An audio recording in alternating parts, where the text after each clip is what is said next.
सब भैया दीदी से राधे राधे।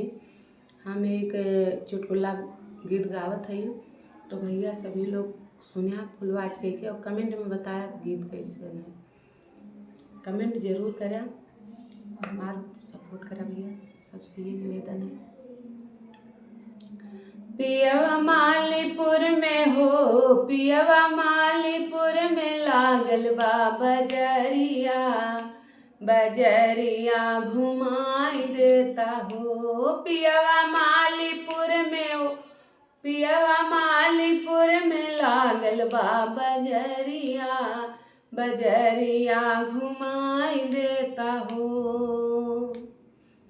लाली देवाय द्या, कजरा दिवाय द्या, लाली दिवाय द्या, कजरा दिवाय द्या हो।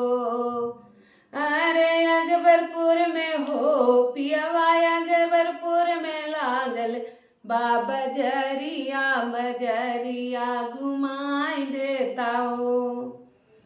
पियवा अकबरपुर में हो, पियवा अकबरपुर में लागल बा बजरिया, बजरिया घुमाई देता हो।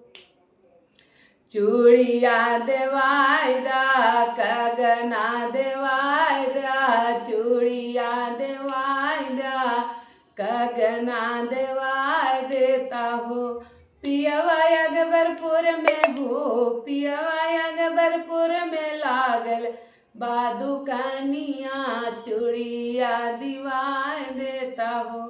पियवा अकबरपुर में हो, पियवा अकबरपुर में लागल बा दुकानिया, कंगनवा दिवाय देता हो। लहंगा दिवाय देता, चुंदरी दिवाय देता, लहंगा दिवाय देता, चुंदरी दिवाय देता हो। और जलालपुर में हो, पिया जलालपुर में लागल बा बजरिया, बजरिया घुमाई देता हो। पिया जलालपुर में हो, पिया जलालपुर में लागल बा बजरिया, बजरिया घुमाई देता हो।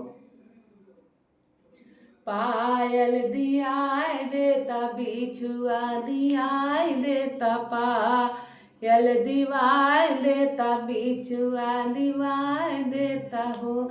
हमारे नागपुर में हो, हमारे नागपुर में लागल बा बजरिया, बजरिया घुमाई देता हो। हमारे नागपुर हो, हमारे नागपुर लागल बा बजरिया, बजरिया घुमाई देता हो। पियवा मालीपुर में हो, पियवा मालीपुर में लागल बा दुकानिया, दुकानिया दिखाई देता हो। गाना कैसा लगा कमेंट में ज़रूर बताइएगा। गाना हम खुद बनाए हैं।